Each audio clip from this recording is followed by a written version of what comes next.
Hey guys, coldbrew here. Welcome back to another Raid Shadow Legends video. I hope you're having a great day today, cause I am. Guess what happened today, right? As I woke up, the first things that I do usually in my account, I get my daily login reward, pick up the free pack from the shop and all that, and then I go over to the Altar of Souls to check if I get any of the awakenings that I want, right? These, even if I get what I want, I also need to have the currency, right? So this I have been saving ever since I started farming the Iron Twins. I think Iron Twins came out in September, I want to say. Might be earlier than that. Anyway, I've been farming since then, right? So a good 6 months at least. Not always doing 2 times, the refresh, so 12 battles a day, but you do the battles, you get all the resources. You guys know all that. So what did I get? What did I get? Well, I got my final 6-star awakening for Seer. This was a journey. This was a 1-star, then 2-star, then 3-star. I didn't get like a 4-star and then went 5-star. No, that was extremely slow to get my Seer. But look at that. I bought all these stars. It was that tragic. But you guys didn't know, Seer gets stronger even with the 1-star. Even with the 1-star awakening, she can be, tremendously be doing more damage, all right? Because she boosts her ignore defense with just the 1-star. It's crazy on how good that is, all right? Crushing Rend is the way to go on Seer. I want to hear nothing about any other blessing for Seer, because what she does is the first hit each round will ignore a percentage of the target's defense, will ignore 1% defense for every 50 levels. So on 350 levels, which is stage 25 of Fahrenheit, let's say, you get 77% ignore defense, which is even better than a Cruel set, right? So that's why I've got Savage on her instead of Cruel. Plus my Cruel wouldn't fit perfectly there because I would have to unequip my arena champs. So anyway, as I move down, you get better and better, but on 3-star and 4-star is where she gets a nice boost, then 5-star, and then eventually 6-star. Look at that. Every hit now will ignore a percentage of the target's defense, will ignore 1% defense for every 10 levels. And why does this, by the way, work on Seer even on the first one? Because she only does the karma burn, right? You built her to do the karma burn.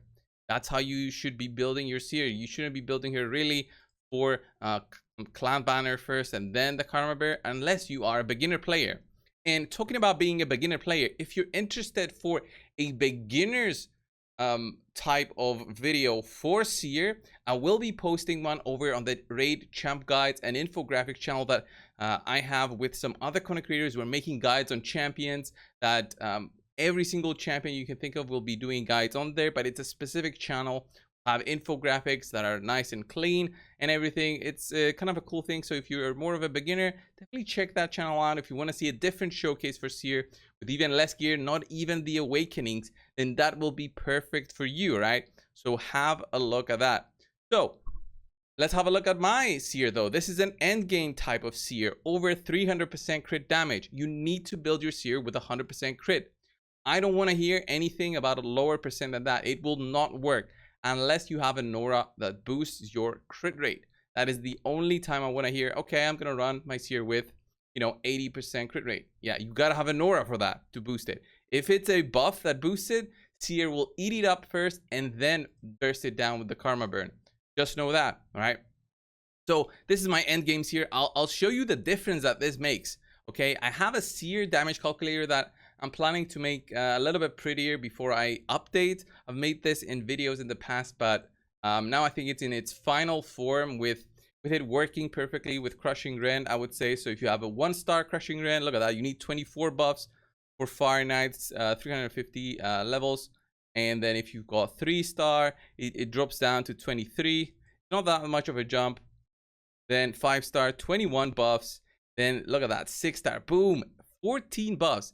Seer ignores so much more defense on the 6-star awakening that it is crazy, right? So if you got weekend there, so if you're running Lydia, you need even less buffs, right?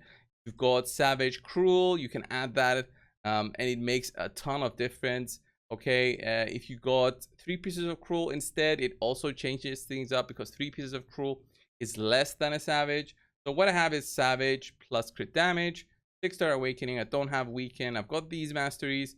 Kill streak I don't count because that's after wave 1, and I should be fine. And then crushing grand because that's the awakening. If you don't have the awakening, that hurts, right? If you don't have the awakening, it definitely hurts. So even the 1-star, look at that. The 1-star, it shows 26 there. It should have shown a little bit lower, I think.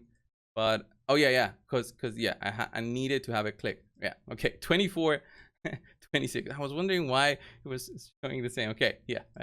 And then the 3-star, and you guys can see my 6-star. I need 14 buffs, right? So let's go into a proper showcase of this, right? If you're wondering about masteries for Seer, this is the build you go. Again, I don't want to hear anything else other than maybe one different mastery than this one, honestly, because of the way that everything works. So deadly precision, crit rate, crit damage, then you go 5% more damage, 8% more damage, then you get this one 6% more damage, then kill streak, of course, for the next waves and the boss, and then you go War Master. That's the end game. That's the end game Seer. Okay, you go War Master on end game Seer. You go flawless execution on Seers that are lacking the damage. Okay, that are lacking the damage. You don't have enough gear, go flawless execution, and then when you have enough gear, I mean, the calculator would have helped, but I'm not gonna launch the calculator just yet to everybody, so don't ask about that. And then we go down the accuracy route. You want to get Evil Eye. This is specific for the Fire Knight, and I'm talking normal Fire Knight, by the way, not hard mode Fire Knight. And Cycle of Magic is not something that you need on Seer, okay? And Master Hex, it doesn't matter on the lower part here. You can skip this, but if you have it fully unlocked, pick one. Doesn't make a difference. All right. In terms of accessories, you don't need the refresh accessories. You don't need them by no means, because these will play no role for the wave number 1, wave number 2. They will play a role on wave number 3, which is the boss. You'll maybe proc this and you'll have like a faster run. It won't happen always, but if you don't care about when Seer attacks and all that for the Fire Knight shield, and you have it speed tuned correctly, then you should be okay. This is an amazing boost now to my Seer. It means that I can move in some different pieces from my champions. I can remove some blood shield accessories, which I've done already. Blood shield is really important to have on champions such as, let's say, your Ghostborn, who goes in there with the defense down. You gotta have the blood shield to add an extra buff to the whole field of champions. And then when you build a team, when you are okay in building a team for Fire Knight, then it should look something like this, okay? Should be your defense down champion. Ideally, Lydia, if you're trying to do 25, okay? If you've got Ghostborn, then Ghostborn, but the amount of power that Seer needs with a Ghostborn is so much more than a Lydia, because Lydia provides a lot more buffs. The Cold Heart here is not required, but she's good there for the multi-hits because of the 6-star. And then I have a reset champion. It can be Kymar, but I'm lucky enough to have Yumiko, so she also does some turn meter reduction. This is not my normal team, by the way. I'm just gonna show that one to show how it can still work. Okay, my team still works. This is my normal team, right? This is my Acrisia team, which is my normal team.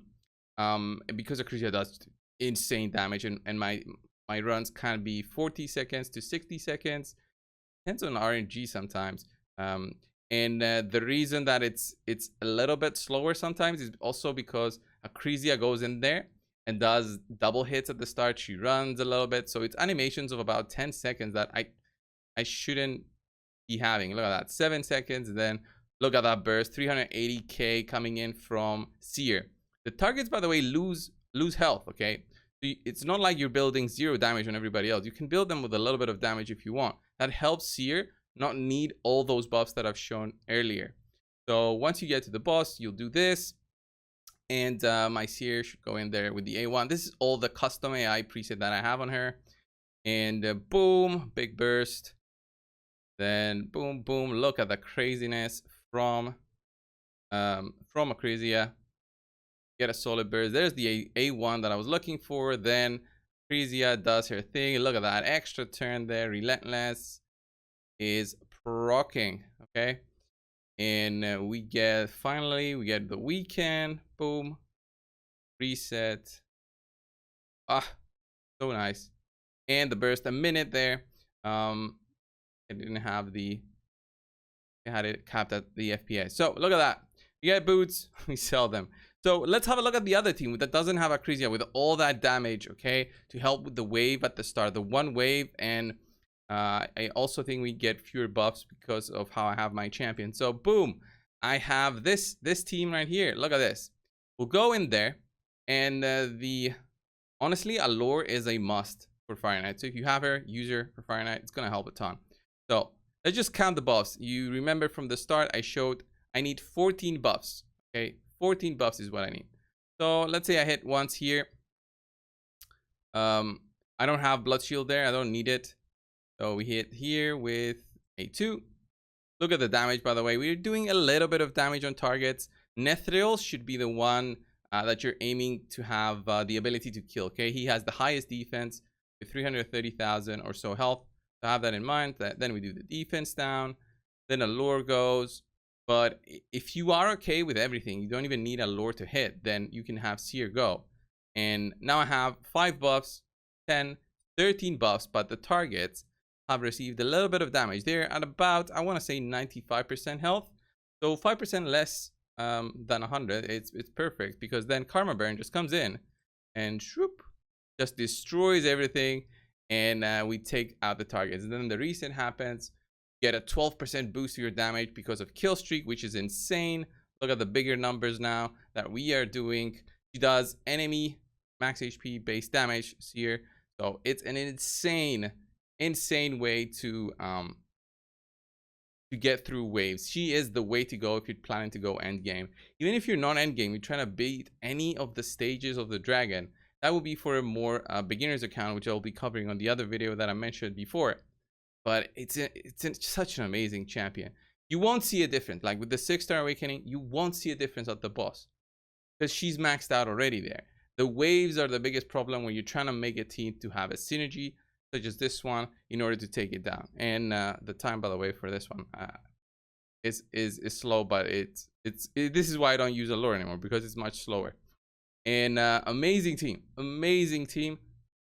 Highly recommended that you go for this awakening on Seer. I'm so happy that I got my 6-star now. I feel much more confident on her. But let's have some fun, okay, with the Seer. This is my team, by the way, if you want to quickly have a look at the AI. So it's like hitting there with the A2 on. It could be a Royal Guard there. That's the initial comp that was there. The Cold Heart can be an Allure if you don't have a strong Cold Heart, maybe with a good awakening. And you see it's a fast Allure, good damage, good accuracy. Same thing with Frisia, Ghostborn, 257. You can go with a little bit of damage if you can, but it doesn't really play much of a role, especially with the shield set. Need speed though, and I have him fast for other dungeons.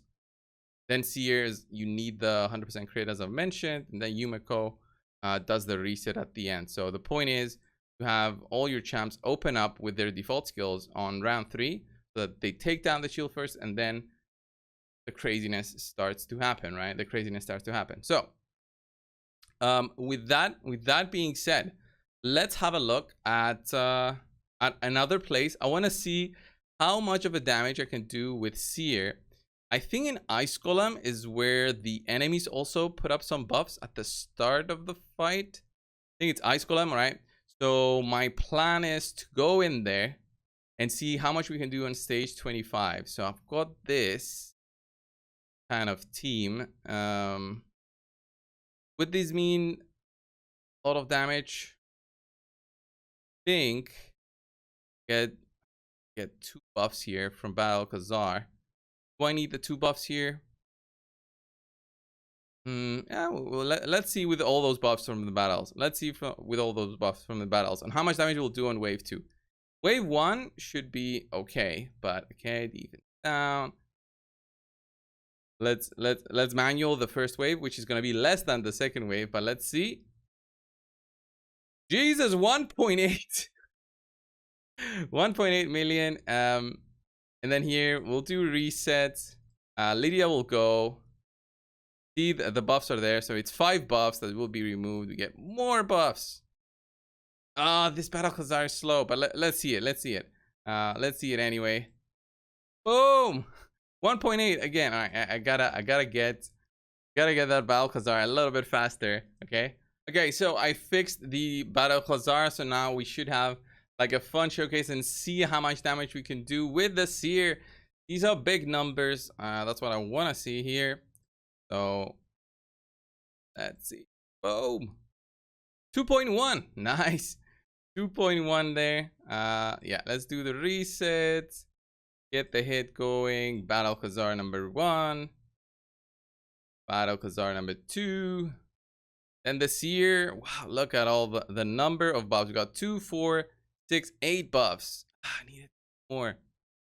More probably because do I have on this Battle Khazar? Do I have I don't think I have a shield set. There's no shield set here. That's why. All right. Anyway, let's see the burst. Boom, 2.6. Oh my god. We got a 2.6. That is insane, guys. The amount of damage that Seer can do now that she's 6-star. Love it. I love it. You don't need all this. I could have cleared it without even with the amount of buffs there. Could have cleared it even without the awakening. But yeah, I felt that I needed to do a showcase on her with the 6-star awakening just to see the raw power that she does. But if you want to see a more clear-cut showcase on a more budget and Seer, I will be doing that because I have, look at that, boom, where's my Seer, my other one? I've got a 6-star Seer with 1-star awakening, just to show that the 1-star, I can even remove it, I don't care, and no masteries, just the crit rate there, just to be, maybe I'll farm this one, which is an easy 10% crit damage, and do like a very low budget Seer type of build on the other video that I've just mentioned. So guys, this was the showcase on my 6-star Seer. Thank you all so much for watching. Let me know if the teams that you are working on with Seer, if you just got her. Thank you all so much, and I will see you in the next one. See ya.